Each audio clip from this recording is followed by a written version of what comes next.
ke rencana mula-mula dari Tuhan menciptakan manusia. Dan dari situlah, dari awal lah kita, dari sejarah lah kita belajar bagaimana baik itu dari rumah tangga maupun kesehatan, kita dapat belajar dari sejarah supaya kita bisa nanti kedepannya kita akan tahu apa yang akan kita lakukan, karena memang tidak ada yang baru di bawah matahari ini. Mungkin ini bagus sekali nih. Ini ada satu kutipan ya di halaman 334. Ini judulnya, perikopnya kesempatan-kesempatan hidup. Mungkin saya bacakan ya, tidak terlalu panjang tapi bagus. Waktu kita sekarang ini singkat. Kita hanya sekali melewati dunia ini. Sementara kita berjalan, marilah kita memanfaatkan hidup itu sebaik-baiknya. Tugas terhadap mana kita dipanggil tidak menuntut kekayaan atau kedudukan sosial maupun kesanggupan yang besar.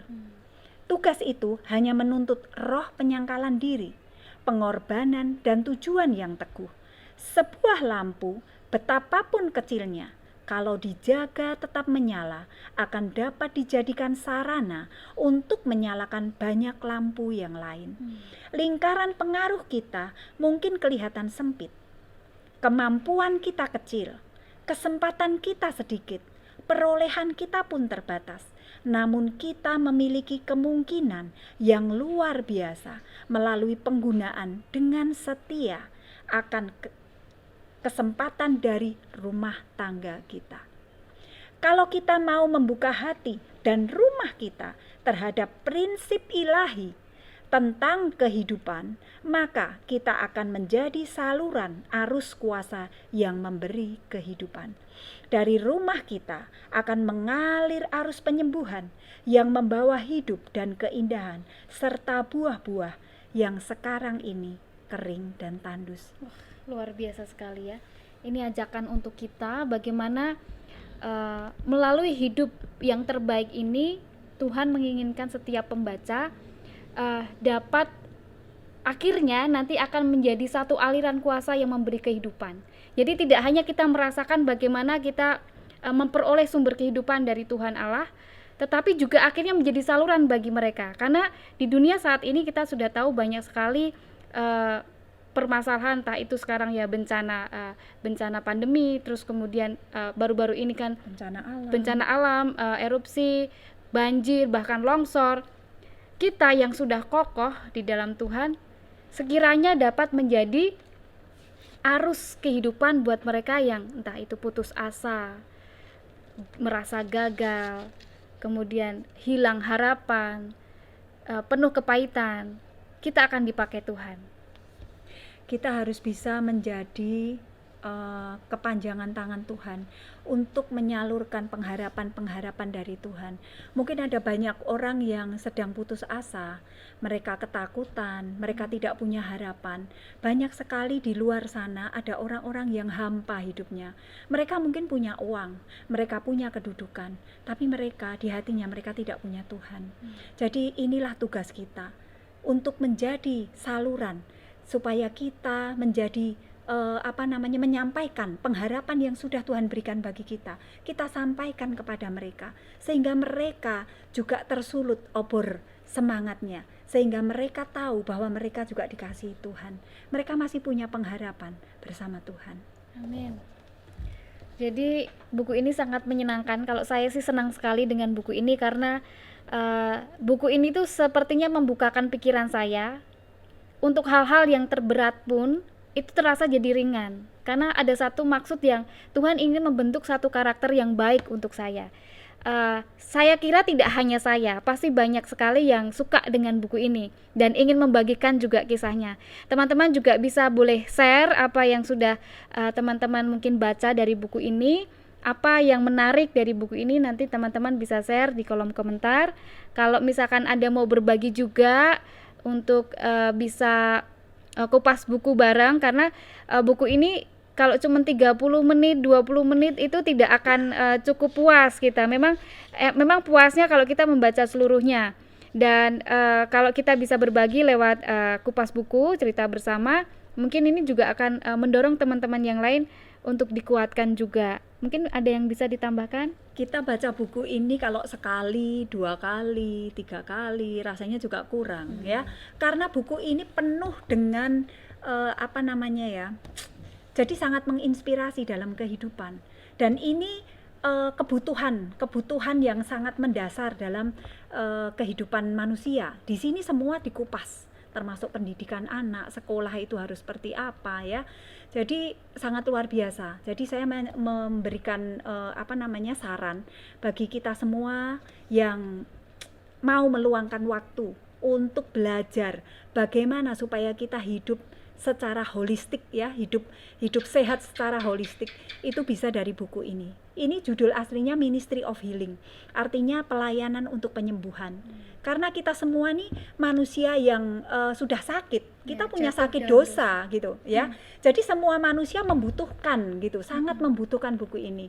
Jadi bagi Anda yang bisa berbahasa Inggris, mungkin bisa download aplikasinya di Ellen G. White Writings. Di situ nanti ambil aja judulnya Ministry of Healing ya. Jadi salah satu buku yang disarankan untuk dibaca setiap penggemar buku ya, itu adalah Kebahagiaan Sejati, itu Step to Christ ya, berarti langkah kepada Kristus.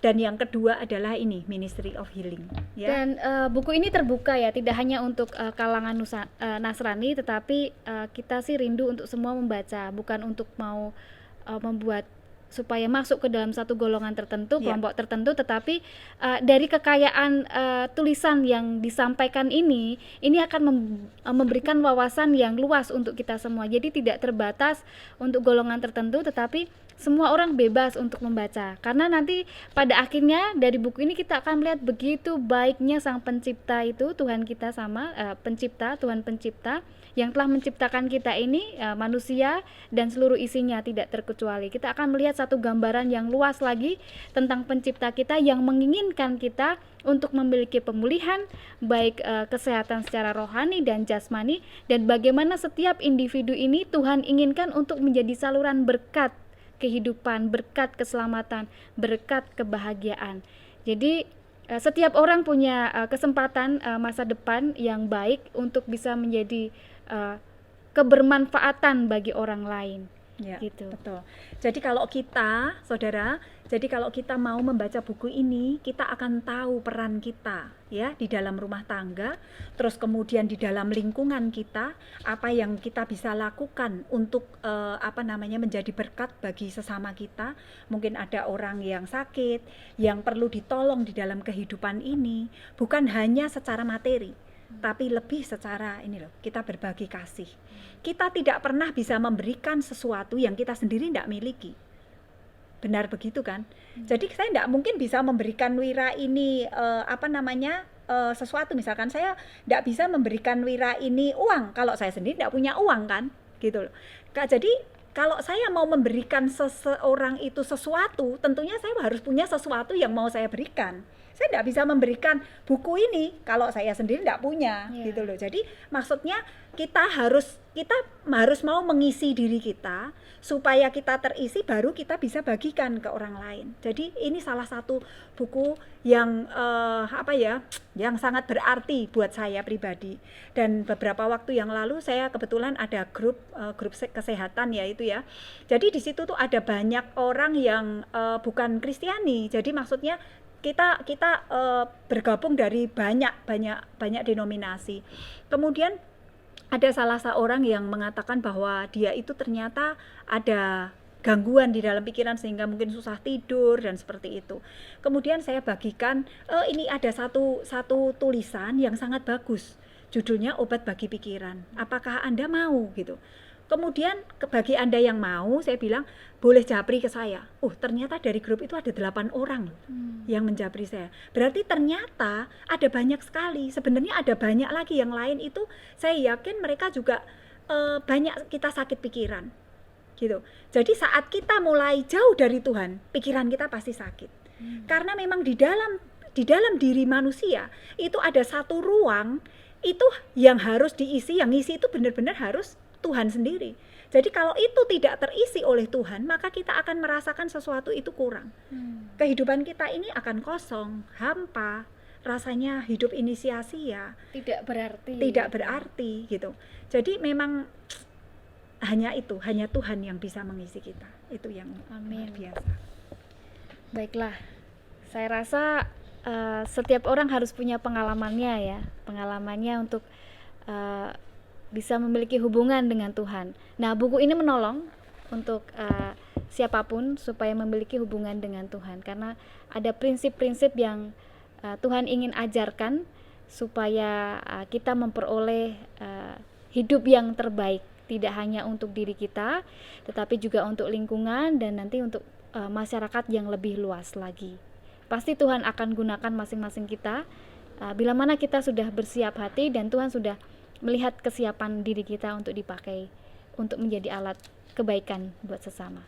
Ada tambahan sebelum nanti boleh ditutup dengan doa? Ya, satu tambahan bahwa buku hidup yang terbaik ini di belakangnya ya, itu akan menyuguhkan kepada kita prinsip-prinsip dasar kehidupan dan interaksi yang sesungguhnya di antara aspek fisik, mental, dan rohani. Jadi saudara, jika Anda menginginkan kita sehat secara holistik ya, dari semua aspek kehidupan kita, saya sarankan Anda boleh membaca buku ini. Selain itu Anda juga boleh membaca, harus membaca, itu adalah Alkitab, itu sebagai kanon kita ya.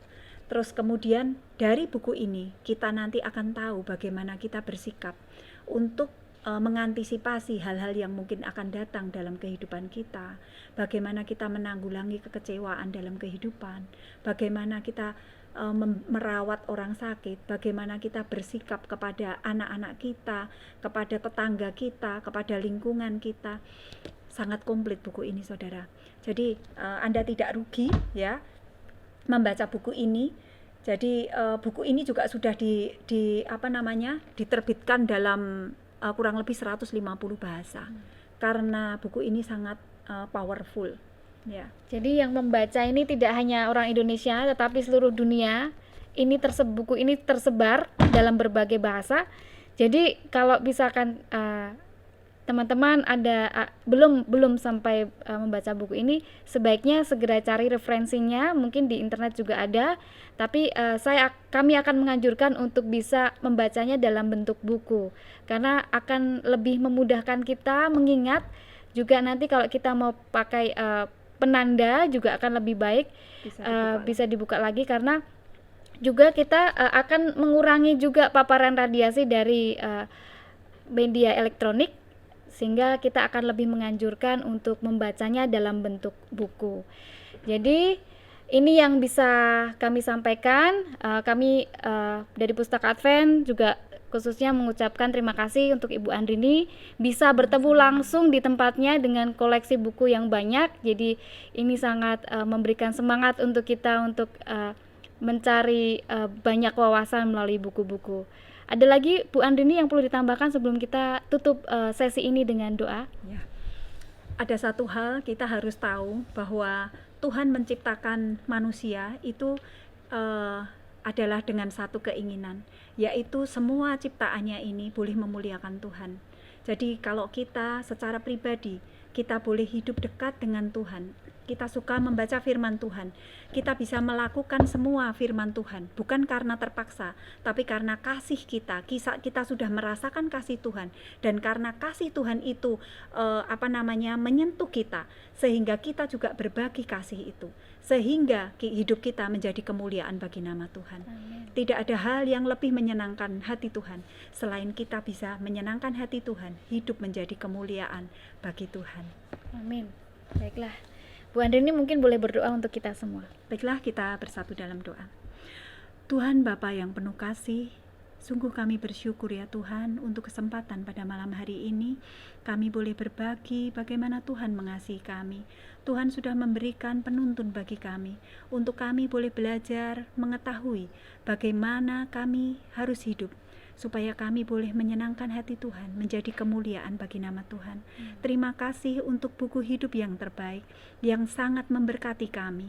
membuat kami tahu bagaimana kami harus bersikap, bagaimana kami harus melakukan sesuatu, bagaimana kami harus menjadi berkat untuk kepujian dan kemuliaan nama Tuhan.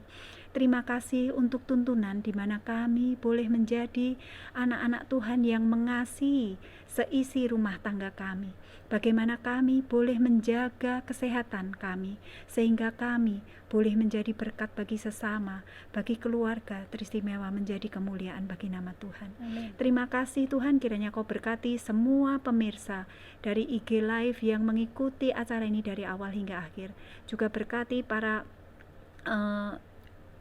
pendengar dimanapun mereka berada. Kiranya Roh Kudus boleh menjamah hati kami semua Tuhan, sehingga kami menginginkan perubahan di dalam hati kami, di dalam kehidupan kami, sehingga kami boleh hidup kami lebih berarti dan memuliakan Tuhan dalam sisa-sisa kehidupan kami.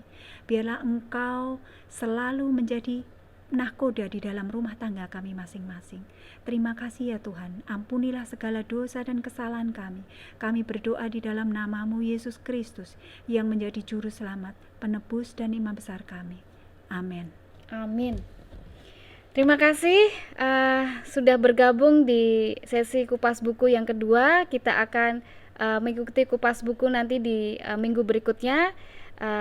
Jangan lupa saksikan, bisa juga bergabung supaya kita juga bisa tanya jawab, atau bisa juga lihat rekamannya, nanti kita akan posting juga.